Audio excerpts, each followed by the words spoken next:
के बारे में फिक्रमंद होकर बैठे हैं और हम आपस में डिस्कस करेंगे कि हमारे बच्चे जो है किस तरीके से आगे बढ़े। इस फिक्र को लेकर हम यहाँ सब जमा हुए और जिस चीज़ के बारे में इंसान बेफिक्री में रहता है वो चीज़ उसके हाथ से अल्लाह ताला छीन लेते हैं। कुरान करीम में भी अल्लाह ताला ने फरमाया लइन शकरतुम लअज़ीदन्नकुम व लइन कफरतुम इन अज़ाबी लशदीद, कि तुम मेरी नेमतों की शुक्रगुजारी करोगे तो मैं तुमको ज़रूर बज़रूर उससे ज़्यादा दूँगा। व लइन कफरतुम, और अगर मेरी नेमतों की नाशुक्री करोगे तो याद रखो मेरा अज़ाब बड़ा सख्त है। यहाँ पर कफरा के माने जो है कफरतुम के माना कुफ्र करने के नहीं है। कफरा के माने यहाँ पर है नाशुक्री करने के। और नाशुक्री क्या होती है?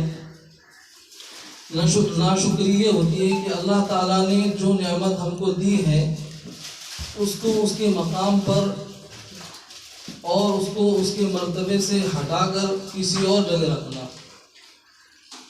जुल्म की भी यही तारीफ है, वज़्फ़ी फ़ी गैर महल्लिया, कि जो चीज़ जहाँ उसका मकाम व मर्तबा हो उसको वहाँ से निकाल कर किसी दूसरी जगह पर रखने का नाम जुल्म है।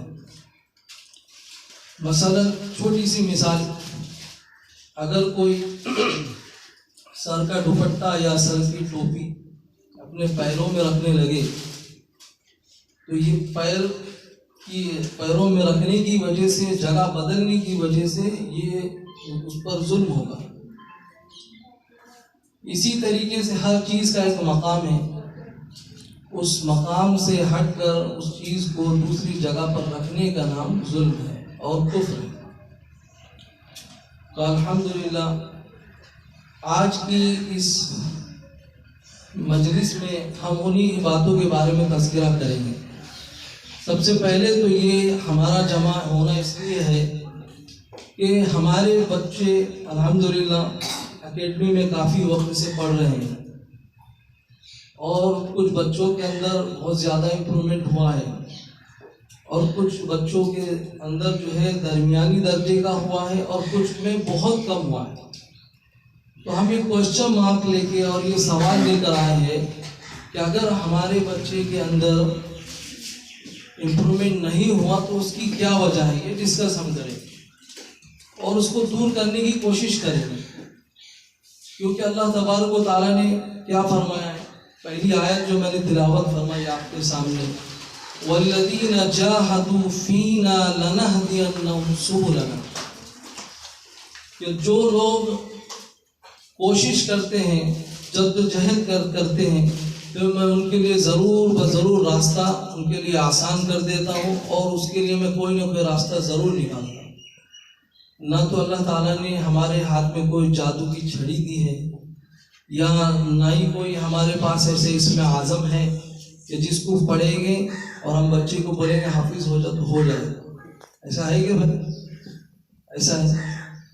आपको भी मेहनत करनी है, हमको भी मेहनत करनी है। और मेहनत क्यों करनी है? इसलिए कि हम ये चाहते हैं कि हमारे बच्चे के सीने में कुरान करीम क्या हो जाए, महफूज हो जाए। कुरान करीम के बारे में एक हाफिज़ कुरान के बारे में एक हदीस कुदसी में अल्लाह तबारक व तआला फरमाते हैं, इक़रा वरतक़ी वरत्तिल कमा तुरत्तिल फिद दुनिया, कि कुरान करीम पढ़ते जाओ और जन्नत के दर्जे चढ़ते जाओ, जैसा कि तुम दुनिया में कुरान करीम ठहर ठहर के पढ़ते थे। हमारे लिए ये अल्फाज बहुत हल्के हैं, सुनने में क्या है, बहुत हल्के हैं। जब हमको पता चले कि जन्नत का एक दर्जा क्या होता है तो इस बात का अल्लाह तबारक व तआला का ये फरमान और ज़्यादा वाज़ेह हो जाता है। एक हदीस पाक में एक अदना जन्नती को अल्लाह तबारक व तआला दुनिया से 10 गुना बड़ी जन्नत देंगे। यानी हमारे दुनिया का जितना एरिया है उसको 10 टाइम मल्टीप्लाई कर देंगे हम, तो जितना बड़ा एरिया होगा तो उतनी बड़ी जन्नत अल्लाह ताला एक अदना जन्नती को देंगे। हदीस पाक में अल्लाह के नबी सल्लल्लाहु अलैहि वसल्लम फरमाते हैं कि एक दिन एक जन्नती अपने जन्नत में आराम कर रहा होगा, अचानक से एक बहुत ज़्यादा बेहतर खुशबू, बहुत अच्छी खुशबू जो है उसको आने लगेगी। तो वो इधर उधर उस खुशबू को तलाश करते फिरेगा कि कहाँ से ये इतनी अच्छी खुशबू आ रही है। तो फरिश्तों से पूछेगा कि इतनी अच्छी खुशबू कहाँ से आ रही है, आज से पहले तो कभी नहीं सुनी मैंने ऐसी खुशबू। तो फरिश्ता कहेगा कि ये तुमसे ऊपर वाला जो जन्नती है ना, ये आराम सो रहा था और उसको पसीना आया, उसके पसीने की एक खुशबू है जिससे तुम्हारी जन्नत महक रही है। तो वो हैरान होकर पूछेगा कि उसका ऐसा कौन सा अमल था जिसकी वजह से अल्लाह ताला ने इतनी आला जन्नत दी कि उसकी पसीने की खुशबू भी मेरी जन्नत से ज़्यादा बेहतर है। तो कहेगा ज़्यादा कुछ नहीं, सिर्फ एक मर्तबा सुभान अल्लाह ज़्यादा था। ये है जन्नत का दर्जा। और हमारे बच्चे इंशाअल्लाह सुम्मा इंशाअल्लाह जब कुरान करीम पूरा पढ़ लेंगे, कुरान करीम के अंदर 6666 आयतें हैं और हर आयत पे उसको एक दर्जे की जन्नत मिलती है। यानी हर आयत पे एक जन्नत और उसके बाद वाली जन्नत, उसकी पसीने की जन्नती के पसीने की खुशबू नीचे वाली जन्नत से बेहतर होगी। तो हम सबसे पहले तो ये समझे कि जिस काम के लिए हमने अपने बच्चे को लगाया है ये बहुत ज़्यादा अहम है, ये बहुत ज़्यादा अहम है। अगर हमारे दिल में इसकी अहमियत नहीं आएगी तो हम आगे नहीं बढ़ सकते। सबसे पहला तो अपने दिल में ये अहमियत बिठाना है हमको कि हमारी ये मुख्तसर सी ज़िंदगी जिसमें हमको 60-70 साल, और पता नहीं अल्लाह ताला किसी को पहले बुला ले, बाजू में भी है कब्रिस्तान, हम जानते हैं रोज़ कोई ना कोई लाश, कोई ना कोई जो दारुल आखिरत की तरफ रवाना हो जाता है। तो ये मुख्तसर सी ज़िंदगी में भी हमारी जद्दोजहद इस मुख्तसर सी ज़िंदगी को बनाने में लगी है और आखिरत की लामहदूद ज़िंदगी है जिसका एंड नहीं है। उसकी तैयारी के लिए हमने अपने बच्चों को मैदान में उतारा। तो इसकी अहमियत सबसे पहला तो हमारे दिल में हो कि हमारा बच्चा जो काम करने जा रहा है वो इस दुनिया से हज़ारों गुना ज़्यादा बेहतर ज़िंदगी के लिए करने जा रहा है। मैं अगर एक मिसाल दूँ आपको, अभी हम यहाँ सब बैठे हुए हैं, हमसे कोई साहिब सरवत एक मालदार आदमी आकर ये कहे एक रो हाउस में आप सबको दूंगा, उसके बदले में सिर्फ हमको महीने के 1500 रुपये दे रहे हैं, तैयार होंगे कि नहीं आप लोग? या एक नहीं, मैं तुमको एक जो है 10 रू हाउस दूंगा, उसके बदले में आपको 5000 रुपये महीना पे करना है। तो हम में से कौन ऐसा है जो तैयार नहीं होगा? आप लोग होंगे कि नहीं तैयार? अरे बोलिए, डिस्कशन नहीं है, बयान नहीं है, होंगे कि नहीं? मैं तो पहले तैयार हो जाऊँगा। दुनिया के अंदर एक ऐसी ज़िंदगी गुजारने के लिए, घर के लिए, जिसमें हमको 1500 रुपये पे करके या 5000 रुपये पे करके अगर कोई अच्छा घर मिले तो हम बिला झिझक दौड़ पड़ेंगे उसकी तरफ। और अगर वो बिल्डर आपको जो है कभी फ़ोन करता है कि भाई 3 बजे आपको आना है या बोले 2 बजे आना है, हम में से हर कोई जाएगा, क्योंकि उसकी तरफ से मिलने वाला जो गिफ्ट है ये वो हमारे लिए बहुत कीमती है। तो सोचिए आपका बच्चा जब कुरान हाफिज होगा तो अल्लाह ताला इस दुनिया से लाखों करोड़ों गुना बेहतर घर आपको अता फरमाए, और जो हमेशा हमेशा के लिए आपका होगा, ना उसमें आपको कोई लीगली प्रोसेस करना है, ना कोई आपका घर छीनने वाला है, और न किसी किस्म की रुकावट है। वो हमेशा हमेशा के लिए आपका घर वो हमेशा के लिए होने वाला है। तो ये अहमियत हम आप अपने दिल में बिठाएं कि जिस काम के लिए हम अपने बच्चे को उतार रहे हैं वो हमारे लिए बहुत बड़े काम के लिए आ रहा है। इसके लिए इसकी रिस्पॉन्सिबिलिटी और इसकी अहमियत हमारे दिल में बहुत ज़्यादा होना चाहिए। तो यहाँ पर जो एकेडमी की तरफ से मेहनत की जाती है, हमारे मकसद ये है कि कुरान करीम को हम आसानी से कैसे लोगों को याद कराए, बच्चों को याद कराए और आसानी से कैसे कुरान करीम को समझाए। ये हमारे एकेडमी का मकसद है।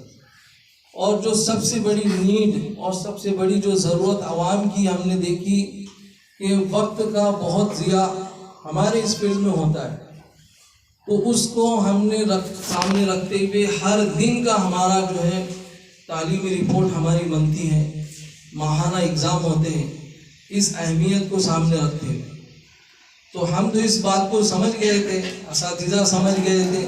आपको ये बतलाना था कि आप जो काम कर रहे हैं ये बहुत अहम है, कोई मामूली काम नहीं। हदीस पाक में आता है,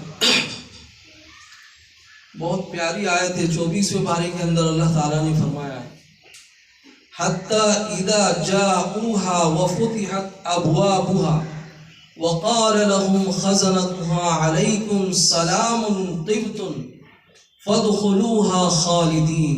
ये 24वें पारे के अंदर आयत है।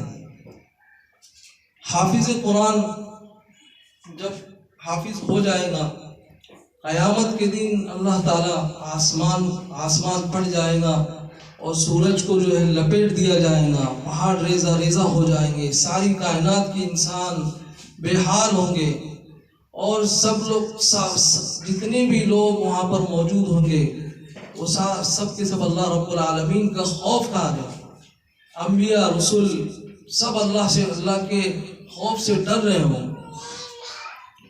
तो हाफिज कुरान भी डर रहा होगा। अल्लाह ताला हाफिज कुरान को एक हाफिज कुरान को बुलाएंगे, भाई क्या हुआ? बोले अल्लाह डर लग रहा है आपसे। बोले डर? किस बात का डर?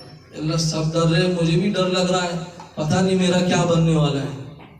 अल्लाह ताला फरमाएंगे अगर तुझको अजाब देना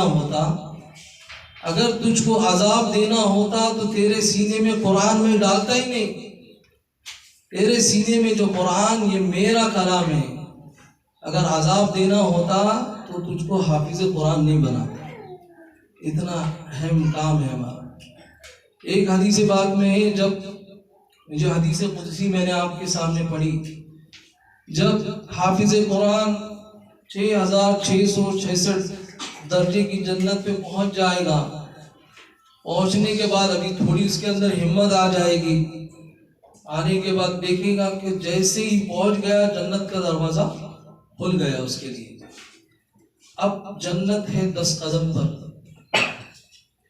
जन्नत कितने कदम पर भाई?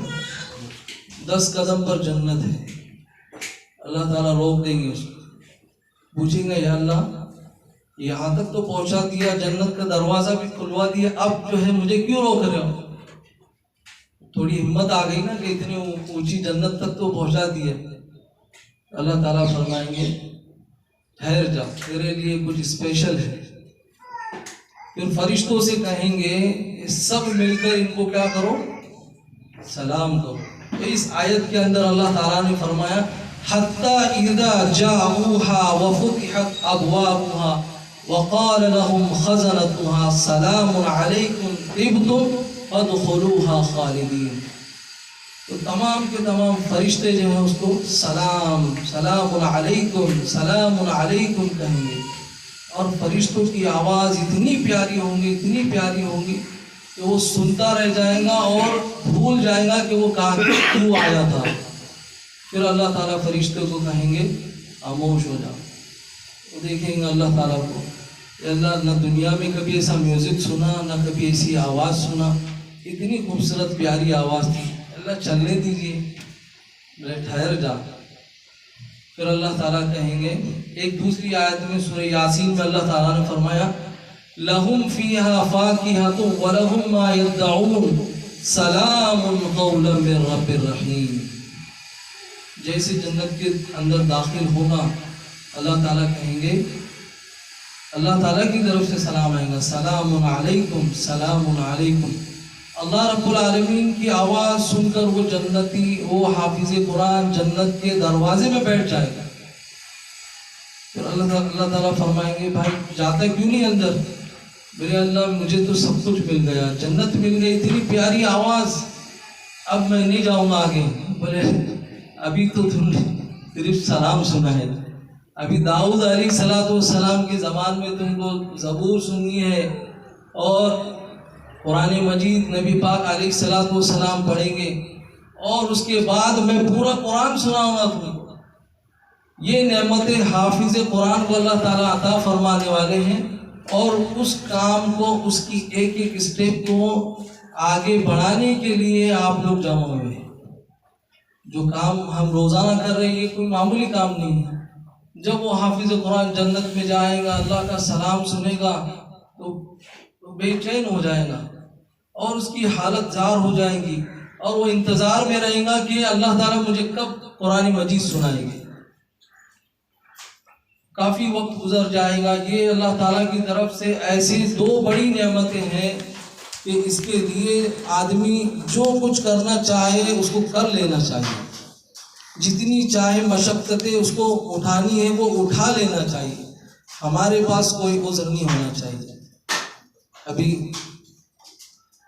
एक दो दिन पहले की बात है, एक बड़े आलिम दीन थे, तो वो अपना वाक़या जिक्र कर रहे थे। वो जिक्र कर रहे थे कि मैं एक जगह गया तो लोगों ने मुझे बुलाया कि हज़रत आइए दुआ कर दीजिए। बोला मेरे पास वक्त नहीं है, बोले आइए थोड़ा दुआ कर दीजिए। जब मैं वहाँ पर पहुँचा तो देखा कि एक 10 साल की बच्ची है जो नाबिना है और कुरान इस कदर बेहतरीन पढ़ने वाली है कि जिसने कुरान सुना उसका आंखों से आंसू बहने लगे। तो इस उम्मत की बेटे और बेटियों के मुकद्दर में अल्लाह ताला ने उनके सीने में कुरान को महफूज करना ये लिख दिया है। हज़रत मूसा अलैहिस्सलाम तौरात पढ़ रहे थे, एक आयत आई और आयत का तर्जमा ये है कि हज़रत मूसा अलैहिस्सलाम ने उसमें पढ़ा कि एक उम्मत ऐसी आएंगी जो कुरान को अपने सीनों में महफूज करके फिरेंगी। हज़रत मूसा अलैहिस्सलाम फ़ौरन अल्लाह के पास गए बात करने के लिए। मूसा कलीमुल्लाह थे, अल्लाह से बात करते थे। अल्लाह, ये जो उम्मत है जिसके सीने में अल्लाह का कलाम होगा, ये उम्मत मुझे दे दे। अल्लाह ताला फरमाएंगे ये मेरे नबी आखिर ज़मा की उम्मत है जिसके बच्चे के सीने में कुरान महफूज होगा। तो अल्लाह ताला ने हम लोगों को जिस काम के लिए चुना है, सबसे पहले तो हमारे दिल में उसकी अहमियत होना चाहिए। हमारे तमाम जितनी भी परेशानी मुश्किलात है वो सब हम किसके लिए बर्दाश्त कर रहे हैं? यहाँ की मुख्तसर सी ज़िंदगी है, यहाँ की छोटी छोटी तकलीफ़ें हैं, ये हम बर्दाश्त कर जाएंगे आखिरत के लिए। जिसके जहन में आखिरत का मकसद नहीं है और जो आखिरत को अपने पेश, उसके लिए वैसे भी दुनिया में कोई और मकसद नहीं रहता है। इसके लिए हम एक मकसद को लेकर पेरेंट्स भी बने हैं, मुअल्लिम भी बने हैं। तो आप सभी जो इस बात का ख्याल रखें कि जिस काम के लिए हम जमा हुए बहुत अहम और ज़रूरी है। अब इसके लिए हमको क्या क्या करना है? जब इतनी बड़ी नेमत मिलने वाली है तो जहाँ से मिलने वाली है उसकी तमाम गाइडेंस को हमको क्या करना पड़ेगा? फॉलो करना पड़ेगा। तो एक बात तो ये हो गई, अल्लाह तबारक व तआला ने दुनिया के अंदर जो इंसान पैदा फरमाए हैं मुख्तलिफ सलाहियतों के साथ और मुख्तलिफ इस्तेदाद के साथ अल्लाह ताला ने पैदा फरमाया। तो जब हमारा बच्चा एकेडमी में आ रहा है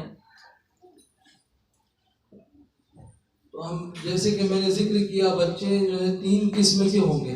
एक तो बहुत जल्दी इम्प्रूवमेंट होगा और एक जो है अदना दर्जे के तलबा होंगे,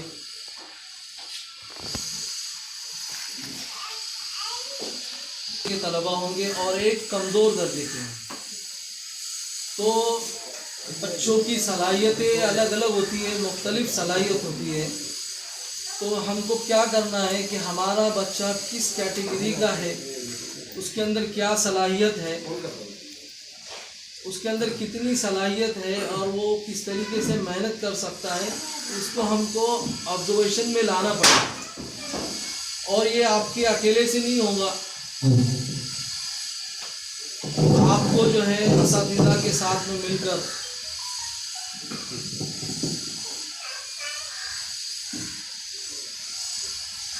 तो सबसे पहले हमको इस बात को समझना होगा कि हमारे बच्चे के अंदर कैपेसिटी कितनी है। क्या हमारा बच्चा दूसरे बच्चों की तरह ज़हीन है, या दरमियानी दर्जे का है, या जो है बहुत ज़्यादा कमज़ोर है।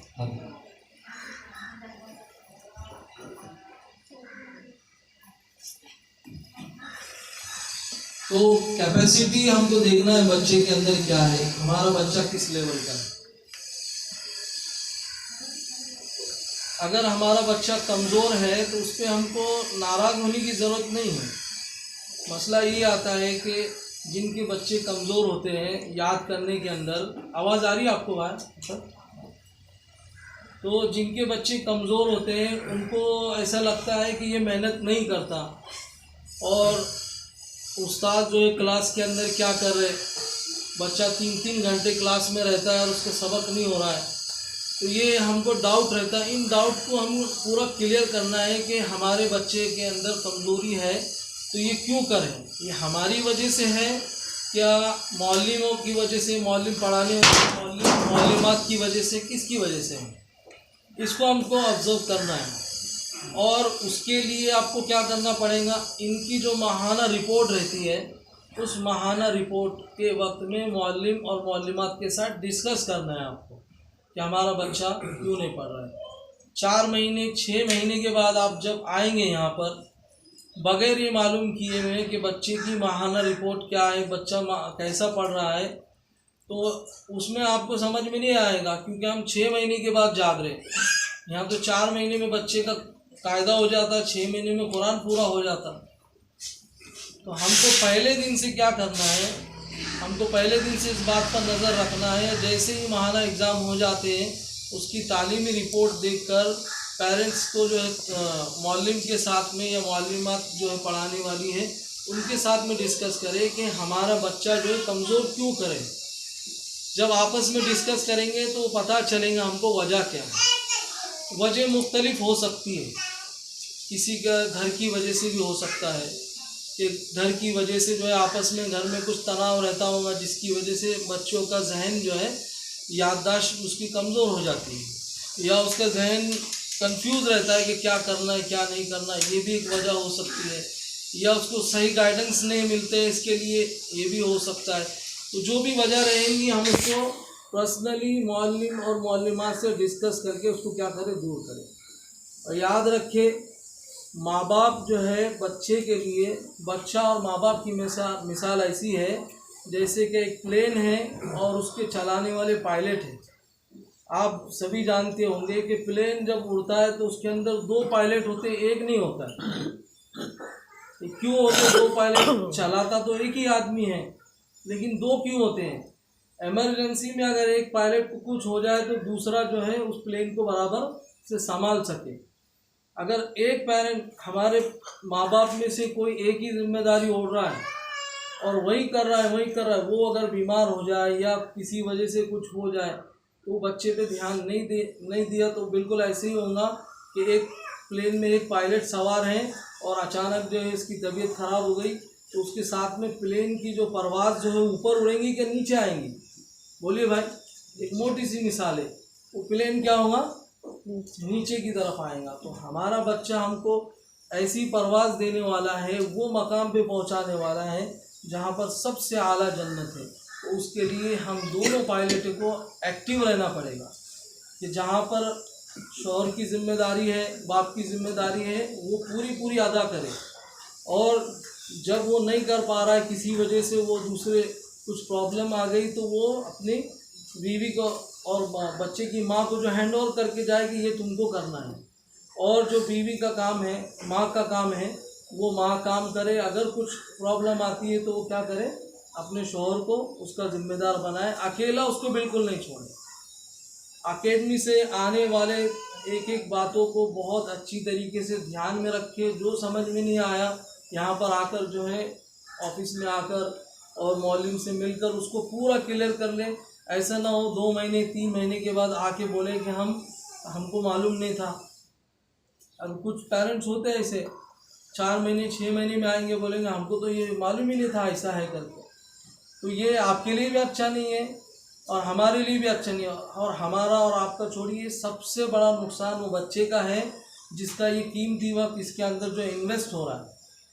तो ये वक्त वो आपके लिए सर्व कर रहा है और आप उस पर तवज्जो नहीं देंगे तो वो आपको वो रिज़ल्ट बिल्कुल नहीं मिलेगा जो आप चाहते हैं। तो इसकी अहमियत को समझें और उस बच्चे की कैपेसिटी को समझें। बच्चे की कैपेसिटी से ज़्यादा लोड डालना ऐसे ही है जैसे हम हिंदुस्तानियों को कोई ये बोले कि चाइनीज़ में अगर इस बोर्ड पे कुछ लिखा हो और कोई बोले कि भाई इसको पढ़ो, हम पढ़ पाएंगे क्या? अब कोई अगर ताने मार के बोले अरे इतने बड़े हो गए, 40 साल के हो गए आप, 30 साल के हो गए, समझता नहीं क्या, पढ़ो उसको, तो हमारा रिएक्शन क्या रहेगा? जो बच्चे को समझता ही नहीं उसको हम बोलेंगे पढ़ो पढ़ो पढ़ो। अब ऐसा तो नहीं जैसे अल्लाह के नबी सल्लल्लाहु अलैहि वसल्लम पर फरिश्ते ने वही लेकर आया और अल्लाह के नबी को कहा इकरा इकरा इकरा। अल्लाह के नबी ने कहा मैं पढ़ा हुआ नहीं, पढ़ा नहीं, फिर अल्लाह ने दिल में डाल दिया, तो कोई फरिश्ता तो आके नहीं पढ़ाएगा ऐसा। तो जो चीज़ में बच्चे को प्रॉब्लम आ रही है उसको नोट करें और मौलिम और मौलिमात से उसके बारे में क्या करें भाई, डिस्कस करें। इसको बहुत अहम समझे इस बात को। तो दूसरे नंबर पे चीज़ थी बच्चे की कैपेसिटी जाने, और जानने के लिए आपको क्या करना है बोलिए? कैपेसिटी बच्चे की कैसे जानेंगे आप लोग?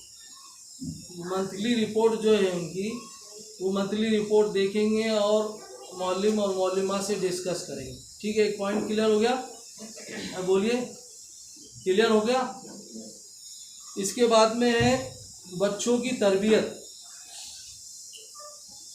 अब यहाँ से बच्चे आते 3 घंटे अच्छे माहौल में रहते हैं, बहुत अच्छे माहौल में रह के वो अच्छे बन जाते हैं। आप देखेंगे छोटे बच्चे जिस माहौल में जाते हैं वो वैसे हो जाते हैं।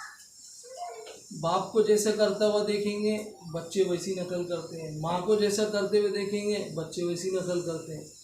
क्योंकि इनका जो अभी जो एज है ये लर्निंग एज है, ये जो देखेंगे उसको खुद करने की कोशिश करेंगे। तो तरबियत के लिए 3 बातों को अच्छी तरीके से अपने बच्चों के साथ में अप्लाई करें। कितनी बातें बोलिए भाई? 3 बातें। नंबर और गिनाता हूँ आपको। सबसे पहली चीज़ तो है बच्चे की तरबियत में जो सबसे ज़्यादा अहम किरदार अदा करता है वो है बच्चे का झूठ बोलना। बच्चे के झूठ बोलने पर बिल्कुल उसकी रियायत नहीं की जाए, बहुत ज़्यादा उस पर तंबीह की जाए। वजह क्या है इसकी? अल्लाह के नबी सल्लल्लाहु अलैहि वसल्लम से किसी ने पूछा क्या मोमिन चोर हो सकता है? अल्लाह के नबी सल्लल्लाहु अलैहि वसल्लम ने फरमाया हाँ चोर हो सकता है। तो अल्लाह के नबी सल्लल्लाहु अलैहि वसल्लम फिर पूछा और बहुत सारे गुनाह कबीरा गिनाए उसके अंदर कि ये हो सकता है, ये हो सकता है, सारी चीज़ें गिनाई। फिर पूछा आखिर में कि अल्लाह के नबी क्या मोमिन झूठा हो सकता है? अल्लाह के नबी सल्लल्लाहु अलैहि वसल्लम ने फरमाया कि मोमिन सब कुछ हो सकता है मगर झूठा नहीं हो सकता। तो अगर हम बच्चे को इस बात की तालीम दें पहले दिन से ही कि जो है बच्चे आपको झूठ किसी भी हाल में नहीं बोलना है, आपकी हर गलती एक्सेप्टेबल है मगर झूठ बोलिए भाई, झूठ आपका कबूल नहीं किया जाएगा, उसमें रियायत नहीं। पहली चीज़ हो गई। दूसरी चीज़ है कि बच्चे के लिए बच्चों को जो है 5 वक्त का नमाज का पाबंद बनाए। नमाज के पाबंद बनाने में इनकी ज़रा बराबर भी रियायत न की जाए, इनकी ज़रा बराबर रियायत नहीं की जाए। हज़रत इमाम हुसैन रज़ी अल्लाह ताला अन्हु करबला के मैदान में हैं, सामने जो है कातिलीन की फ़ौज खड़ी है, वैसे हालत में भी जो है नमाज के लिए आपने रकात बांधी, नमाज अदा किया। और शरीयत में मसला भी है, अगर जंग छिड़ जाए तो जो फ़ौज लड़ रही है उनके लिए भी नमाज माफ़ नहीं है, उसके लिए सलातुल खौफ पढ़ी जाती है कि आधे लोग लड़ते रहेंगे, आधे लोग एक रकात पूरी करेंगे, फिर आधे लोग जाएंगे, फिर जो लड़ने वाले वो आएंगे, वो एक रकात पूरी करेंगे। इससे दो बातें पता चली, एक ये कि नमाज बिल्कुल माफ़ नहीं है, और दूसरी चीज़ ये जमात के साथ में नमाज उसके लिए ज़रूरी है, बॉयज़ के लिए, कि एक रकात वो इमाम के साथ पढ़ रहे हैं, फिर वो जा रहे हैं, फिर दूसरी जो जमात खड़ी थी, जो लड़ रही थी, वो आके इमाम के साथ शरीक हो रहे हैं। तो जमात के साथ में अगर बॉयज़ है तो जमात के साथ में नमाज की पाबंदी उसके लिए लाजिम करे, किसी भी हाल में उसकी नमाज माफ़ नहीं है। तो पहली चीज़ क्या हो गई, झूठ से परहेज़ कराना है बच्चे को। दूसरी चीज़ है नमाज की पाबंदी कराना है। और तीसरी चीज़ है बच्चे को खिदमत करके खुश होने वाला बनाएं। बच्चे को क्या करें भाई, खिदमत करके, हर एक की खिदमत करने का जज्बा उसके अंदर पैदा करे, उसको तरगीब दे कि तुम ये छोटी छोटी, किसी को पानी पिलाएंगे इतनी नेकियां मिलेंगी, तुम किसी की हेल्प करेंगे अल्लाह ताला खुश होंगे, ऐसी तरगीबी बातें बताकर और खिदमत पर खुश होना उसको सिखाएं। क्या सिखाएंगे भाई, खिदमत करना नहीं सिखाना है, सिर्फ खिदमत करना नहीं बल्कि खिदमत करके खुश होना सिखाना है। इससे बच्चे के अंदर आजिज़ी आएगी, तकवा परहेज़गारी आएगी, और झूठ से बचने की वजह से अल्लाह ताला उसको तमाम के तमाम गुनाह कबीरा से उसकी हिफाजत करेंगे। नमाज की पाबंदी से सुलह का नूर उसके चेहरे पे आएगा, और ये माशरे का सबसे बेहतरीन इंसान बन के निकलेगा। ये तरबियत के मामले में हम सभी को उसके ऊपर ध्यान देना है। अभी सवाल ये है, बोलना तो बहुत